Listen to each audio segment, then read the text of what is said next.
gitu. Oke, gimana? Masih ngantuk? Ya. Ada yang ngantuk angkat tangan?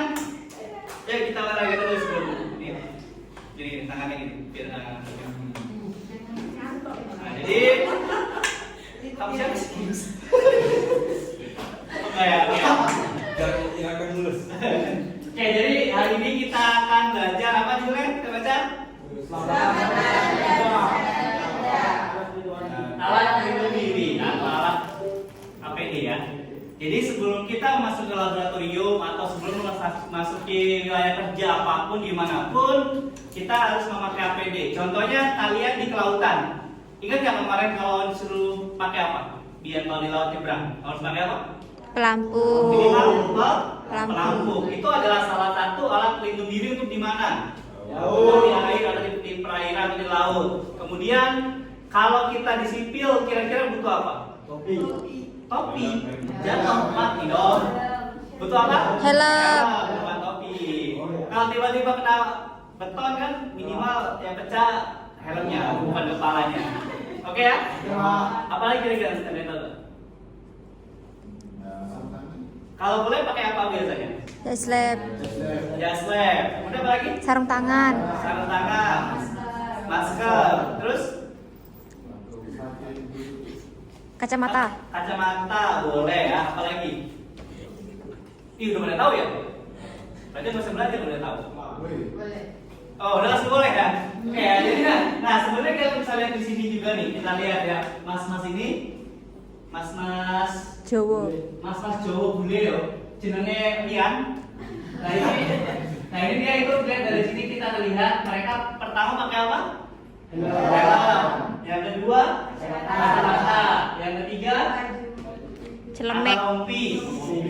Yang apa lagi? Sarung tangan. Biasanya pakai sepatu. Nah kalau terlihat seperti ini, biasanya kalau dia memakai helm kuning, helmnya kuning, biasanya itu pekerja lapangan. Contohnya di sipil, di listrik dan sebagainya. Kalau lihat kayaknya dia tukang las ya, kalau nggak salah. Ya kan? Jadi ada kabel las itu sarung tangan dan sebagainya. Itu seperti ini. Nah ini APD kalau menurut pengertiannya adalah salah satu pilar utama dalam usaha pencegahan kecelakaan.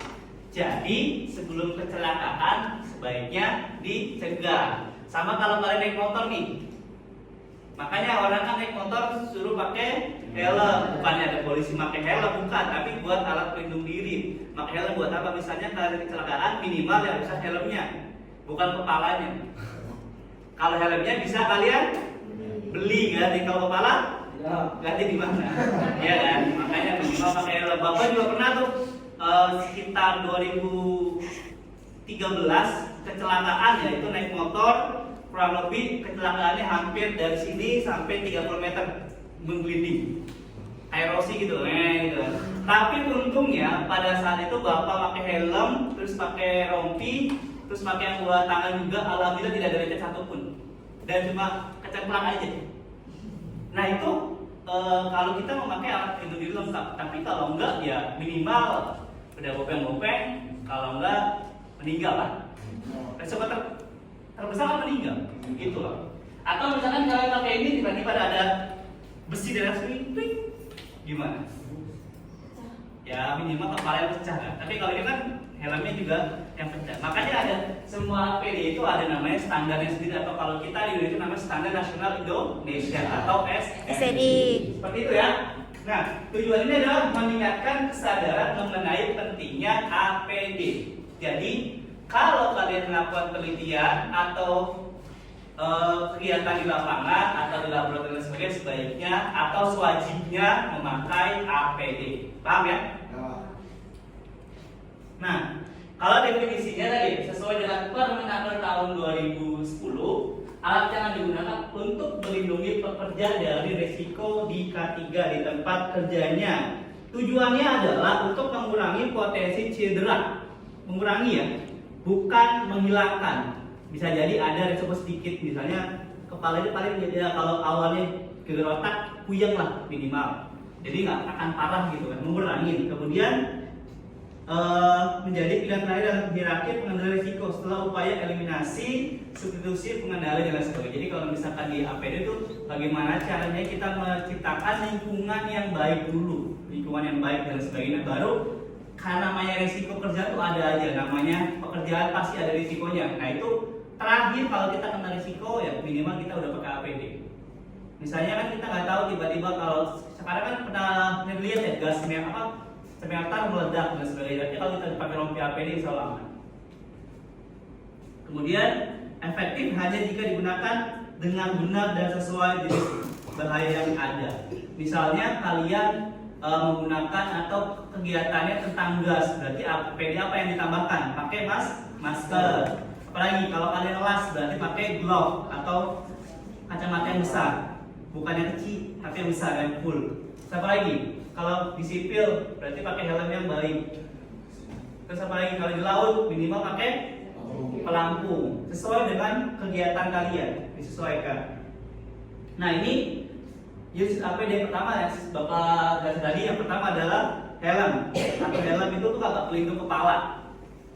Contohnya untuk berukuran untuk benturan benda yang sangat keras, misalnya dari ketemu batu, ketemu gunting, ketemu kertas gitu guys, salah batu, gunting, kertas, ketemu apa lagi? Beton dan sebagainya. Kemudian contohnya ada helm itu yang 6 titik, jadi ada 6 pelindungan juga, jadi dia meredam.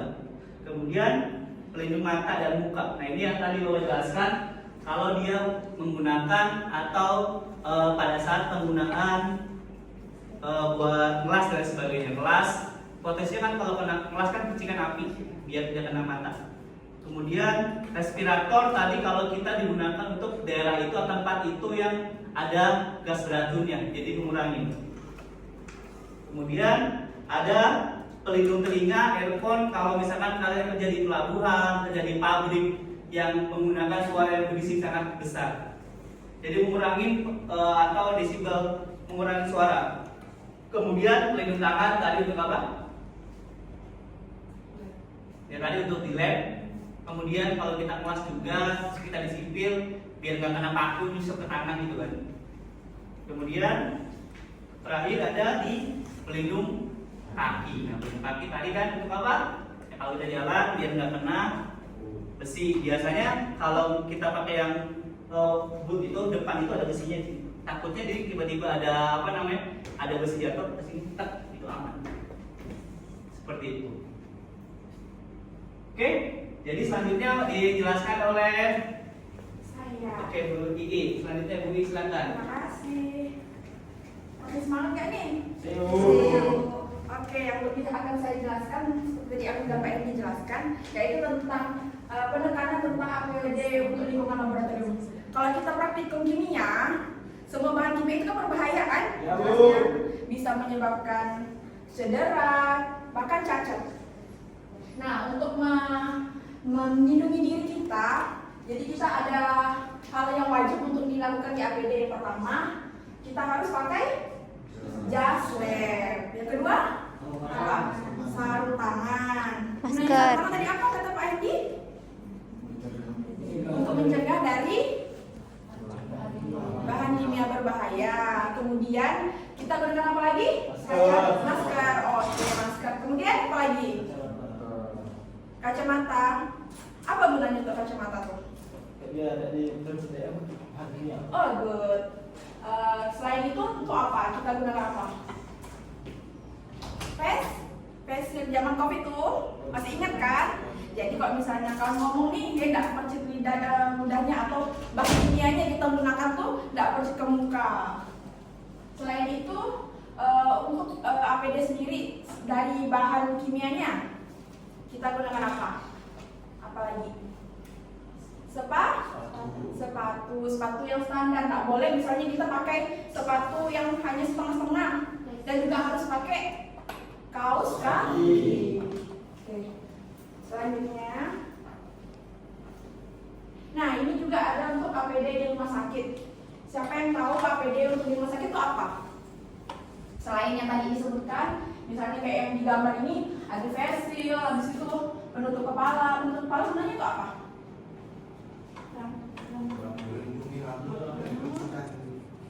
Biasanya kalau orang pakai ini tuh apa? Basi. Oke, bukan untuk kesalahan ya. Kemudian pencegahannya kita biasanya menggunakan APD ini selain untuk melindungi diri, APD-nya berapa?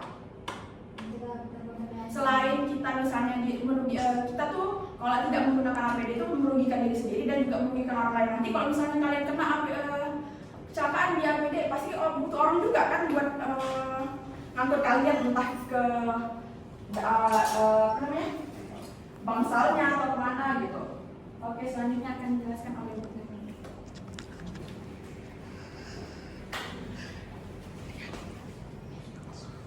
Oke, masih semangat? Sibuk. Masih. Nah, selain adanya tadi di laboratorium, di rumah sakit, juga masih ada berbagai hal APD yang harus kita ketahui. Sebenarnya untuk APD ini sudah dijelaskan dari awal oleh Pak Hedi maupun Bu Irma. Nah, yang untuk saya nanti akan mengkaji terkait dengan APD untuk lingkungan pabrik dan juga instansi atau perusahaan-perusahaan lainnya. Kayak gitu ya. Nah, untuk APD di pabrik itu sendiri, biasanya ini ada beberapa contoh aja. Sebenarnya masih banyak banget APD yang diperlukan. Nah, di sini ada beberapa contoh seperti helm. Helm tadi juga udah dijelaskan oleh Pak Hedi. Tujuannya adalah untuk apa?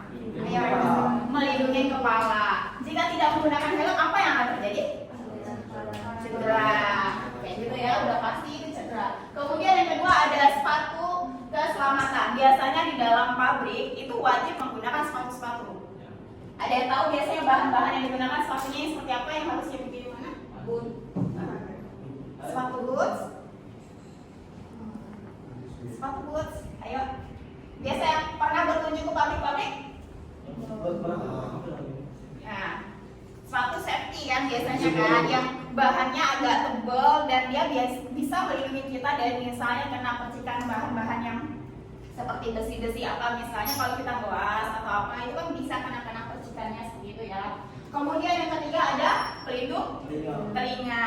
Nah, kalau di suatu pabrik itu biasanya kebisingannya sangat kuat sangat tinggi. Nah, kebisingan itu sendiri itu sebenarnya dibagi menjadi dua kalau untuk sesuai peraturan ya. Yang pertama itu kalau untuk daerah pemukiman itu dia hanya 50 desibel. Dan kalau ini pabrik berarti dia harusnya lebih tinggi untuk baku mutu standarnya. Kalau pabrik itu baku mutu standarnya adalah 85 desibel. Jadi bagaimana cara kita melindunginya? Harus dengan menggunakan pelindung telinga. Oke, yang terakhir ada masker pernapasan. Apa tujuannya menggunakan masker pernapasan? Ya, supaya bisa bernapas. Yang lain gimana? Ada yang mau merevisi? Bagaimana? Masker pernapasan. Ayo satu orang, siapa? Apa saya tunjuk? Nih. Supaya tidak keracunan. Selanjutnya.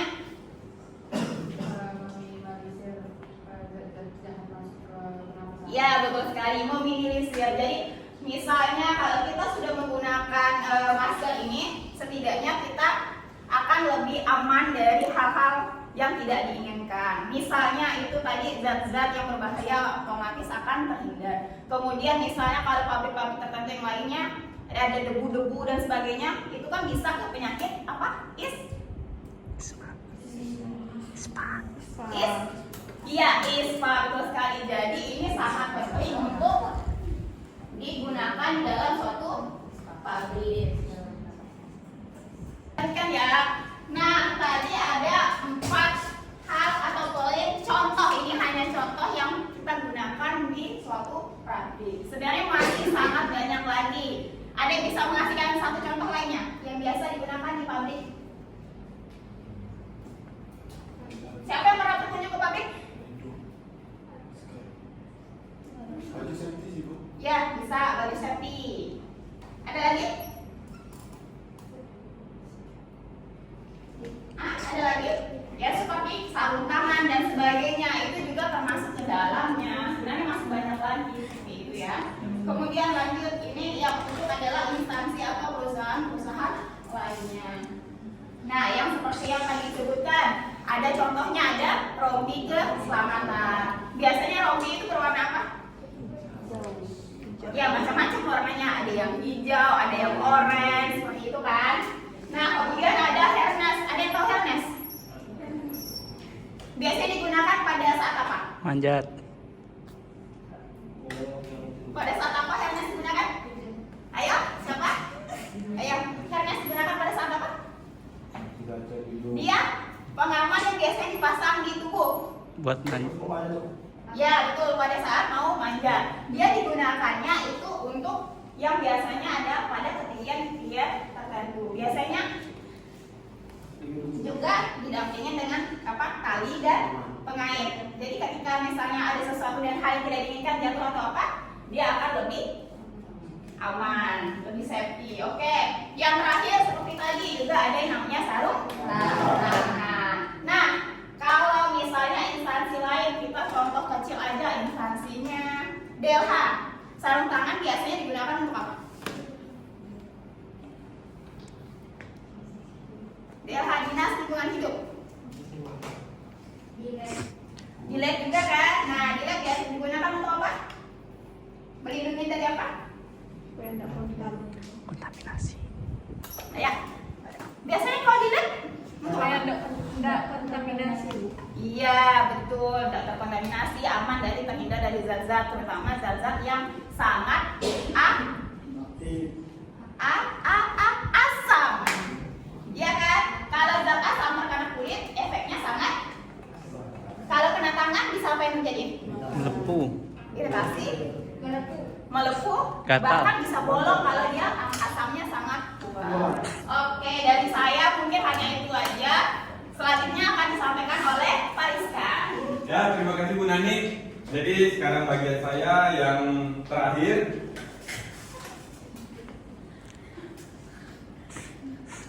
Oh ini apa ya? Setelahnya, ya yang tadi. Sebelumnya. Oke. Nah, inilah dia. Dari segala sesuatu yang sudah kita pelajari semua, alat-alatnya itu nggak mungkin kita nggak merawatnya atau menjaganya, ya, atau menyimpannya. Nah, yang seperti perawatan yang pertama ini, itu cara membersihkannya.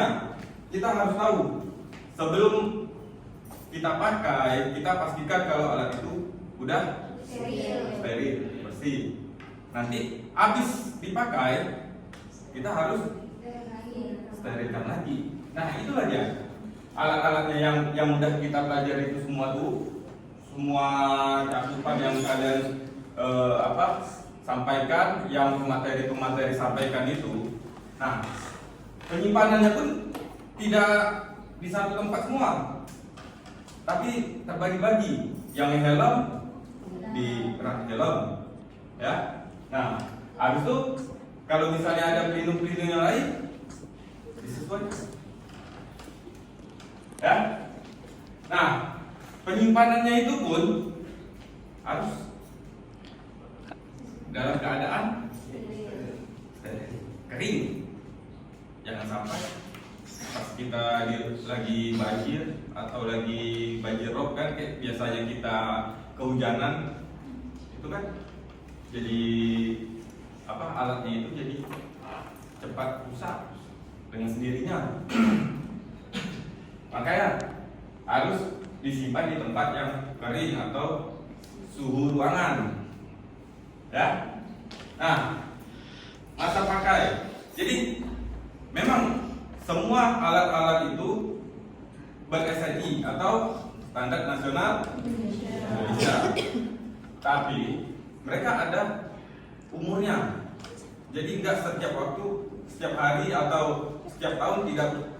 Oh ini alat ini pakai terus sampai rusak. Enggak.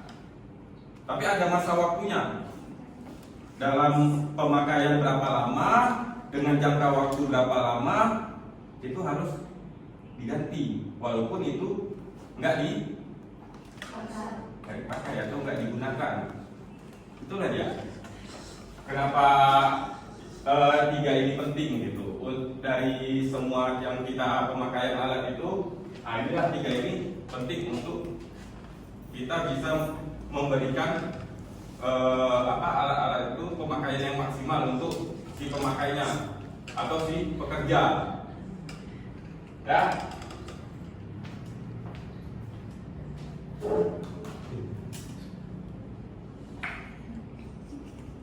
Nah, Ya. Ya.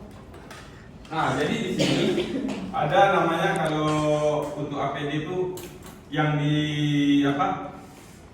Selalu ada mentornya atau orang yang tersertifikasi K3. Nah, jadi orang-orang yang K3 itulah yang akan mengingatkan, menilai untuk keselamatan kerja si karyawan itu semua. Nah, salah satunya ini ada yang namanya investasi yang sangat penting untuk keselamatan kerja, karena ada kan di mana di perusahaan-perusahaan itu jaga dirimu, keluargamu menunggu di rumah. Nah, yang seperti itu. Jadi semuanya itu harus diperhatikan, jangan sampai ada yang cedera atau ada yang pokoknya ada yang mengalami cedera di perusahaan atau di lapangan yang sedang bekerja. Itu harus diperhatikan sama orang K3-nya. Makanya ada namanya investasi keselamatan kerja. Nah, yang kedua, komitmen. Komitmen itu apa? Komit untuk selalu memakai keselamatan, alat keselamatan. Jadi semua pekerja yang ada di industri, di lab, mau dimanapun, itu harus komitmen. Karena keselamatan diri masing-masing. Kayak teman satu sama teman satu pasti cuma bisa mengingatkan, ya kan? Nah, nanti teman satu sama teman satunya mengingatkan. Itu kalau misalnya dalam keadaan baik. Kalau misalnya ada persaingan, pasti dibiarkan, biarin aja, biar dia cepat mati gitu kan. Jadi biar aku cepat naik pangkat. Nah, itulah dia. Nah, yang ketiga, budaya kerja. Jadi penggunaan alat itu harus dibudayakan atau dibiasakan. Jangan sampai kalau nggak dibudayakan, kalian bisa cedera sendiri, bisa merugikan diri sendiri. Sementara kan kita bekerja nyari duit nih, ya kan? Bukan nyari selamat juga sih, selamat untuk hidup, ya. Inilah dia. Jadi dari APD itu ada 3 cakupan yang harus kita komit. Yang pertama investasi, yang kedua komitmen, yang ketiga budaya yang harus turun temurun. Nah, jadi setelah penyampaian K3 dari Pak Hendy, dari Bu Nani, dari Bu Irma, dan dari saya sendiri, jadi semua itu untuk keselamatan pribadi kita masing-masing. Nah, jadi kita harus saling mengingatkan, saling menegur, ya. Nah, jadi sampai di sini saya akhiri. Wabillahi taufiq wal hidayah. Wassalamualaikum warahmatullahi wabarakatuh. Waalaikumsalam.